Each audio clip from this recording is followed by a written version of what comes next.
उधर तो जो वानर थे वो अस्त्र शस्त्र विद्या में प्रवीण थे, अनेक प्रकार के अस्त्र शस्त्र लंका में थे, अनेक प्रकार के महाभक्त थे वहाँ। और दूसरी तरफ बंदरों के पास कौन से अस्त्र शस्त्र है? या तो पहाड़ उठा के देखते हैं या नाखून है उनके। ये तो युद्ध ही बड़ा अटपटा लग रहा है। लेकिन देखो रामचरितमानस की मान्यता इस विषय में तो स्पष्ट है। देखो युद्ध केवल अस्त्र शस्त्र से ही नहीं लड़ा जाता, केवल उत्कृष्ट श्रेष्ठ अस्त्र शस्त्र है हमारे पास और हम युद्ध जीत जाएंगे तो ये बात नहीं। इन अस्त्र शस्त्र से भी अधिक महत्वपूर्ण लड़ने वाले व्यक्ति का मनोबल है। मनोबल, अस्त्र और मनोबल में किसकी प्रधानता है? यह प्रश्न आज भी विवाद का विषय बना हुआ। बहुधा अधिकांश व्यक्ति अस्त्र शस्त्र के महत्व को ही युद्ध के निर्णायक तत्व के रूप में स्वीकार करते हैं।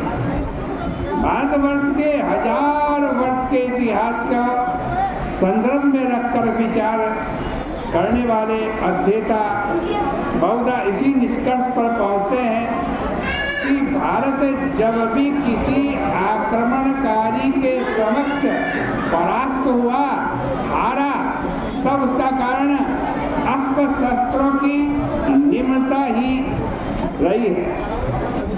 वस्तुतः इस विश्लेषण यह विश्लेषण बहिरंग दृष्टि से तो यथार्थ प्रतीत होता है, फिर भी एक पक्षीय है।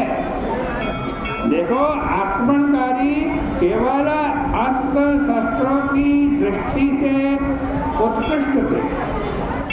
मनोवैज्ञानिक से यह सही नहीं प्रतीत होता।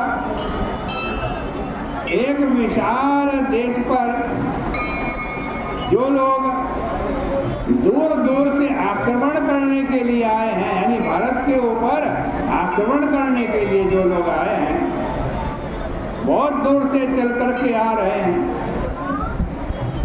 अरे यही उनके दृढ़ मनोबल का परिचायक है। सुदूर देश में आज अपनी सेना लेकर के संघर्ष के लिए चल पड़ना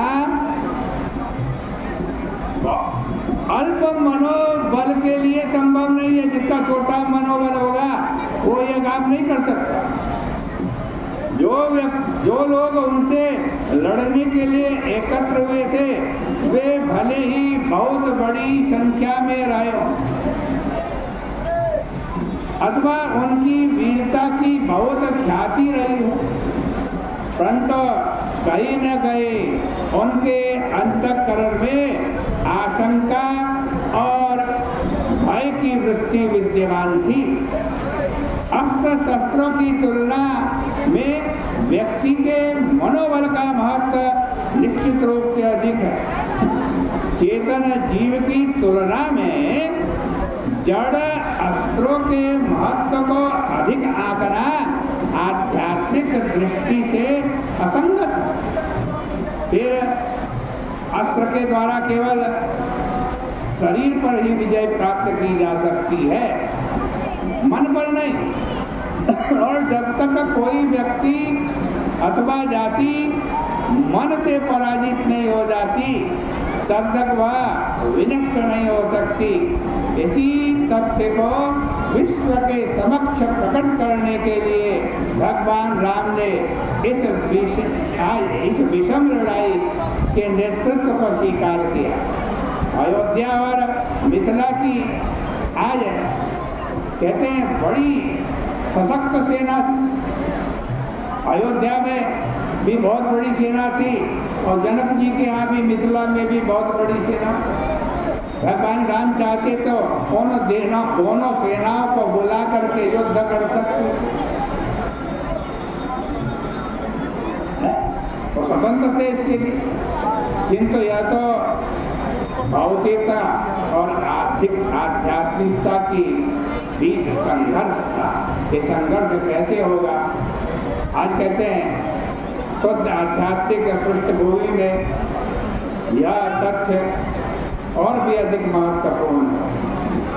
देखो, एक साधक को दुर्गुणों के विरुद्ध संघर्ष करने के लिए किन उपकरणों की आवश्यकता है, इसका बड़ा ही सांकेतिक उत्तर प्रस्तुत प्रसंग में प्राप्त होता है। राक्षस दुर्गुणों के प्रति और उनके पास बाह्य उपकरणों की भरमार है। तथ्य तो यह है कि दुर्गुणों की बाध्यता भी यही है कि बाह्य उपकरणों के अभाव में वे सफल नहीं हो सकते। मनुष्य में यदि काम का उदय हो तो उसकी पूर्ति के लिए नारी शरीर की अपेक्षा होगी। यदि वह क्रोध को सार्थक बनाना चाहे तो उसे शस्त्र का आधार लेना पड़ेगा। लोभ की सफलता के लिए द्रव्य चाहिए। अहंकार की अभिव्यक्ति के लिए दैन्य और अभाव से युक्त दूसरे व्यक्ति की आवश्यकता है, जिसे देखकर अहंकारी को अपनी श्रेष्ठता का ज्ञान हो सके। किंतु सद्गुणों के साथ ऐसी कोई बाध्यता नहीं है। बंदरों ने या तो पर्वत खंडों को अथवा वृक्षों को आयुध के रूप में प्रयुक्त किया। लंका में यह दोनों ही वस्तुएं अत्यंत सुलभ थी।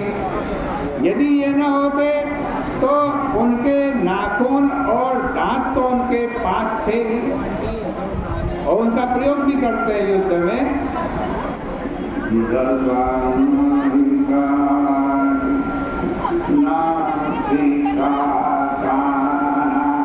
बंदर क्या कर रहे हैं? अपने दांतों से ही राक्षसों के नाक कान काट रहे हैं युद्ध में।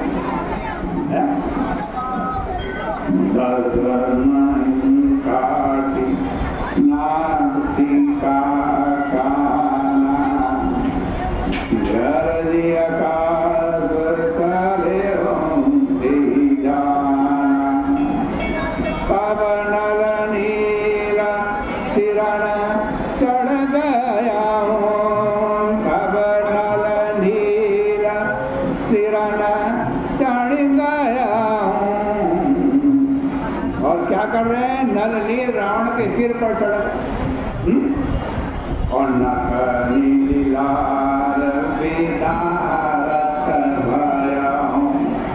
और नखोनों से उसके सिर के ऊपर घाव कर।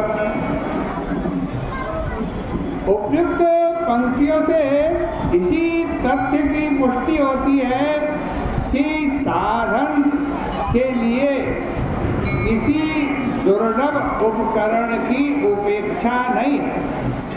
ऐसा नहीं कि आप भगवान का पूजन कर रहे हो, साधन कर रहे हो, आप ये चाहो कि मैं भी बहुत बड़े बड़े यज्ञ करूं, बहुत धन से खर्च होने वाला पूजा करूं, पाठ करूं। नहीं नहीं, जो साधन है, जो आपके पास है, उसी से आप भगवान की भक्ति कर सकते हैं, भगवान का पूजन कर सकते हैं।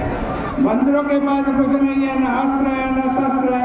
राक्षस बड़े मायावी हैं, उनके पास नाना प्रकार के अस्त्र शस्त्र है, लेकिन बंदर के पास जो है उससे युद्ध कर रहा है। पहाड़ उठाकर लंका में फेंक रहा है, नखूनों से राक्षसों के ऊपर वार कर रहे हैं और राक्षसों के नाक कान अपने दांतों से काट रहे हैं। जो सुलभ है उसी के द्वारा ईश्वर की सेवा की जा सकती है। यह भक्ति के सिद्धांत की मान्यता है। आपको भगवान की भक्ति करनी है तो ये मत बोलो मेरे पास बहुत धन होता या मेरे पास बहुत बल होता तब मैं भगवान की भक्ति कर। अरे जो है उससे भगवान की भक्ति करो। भक्ति का आज कहते हैं मुख्य केंद्र क्या है? भक्ति का मुख्य केंद्र भावना है। भावना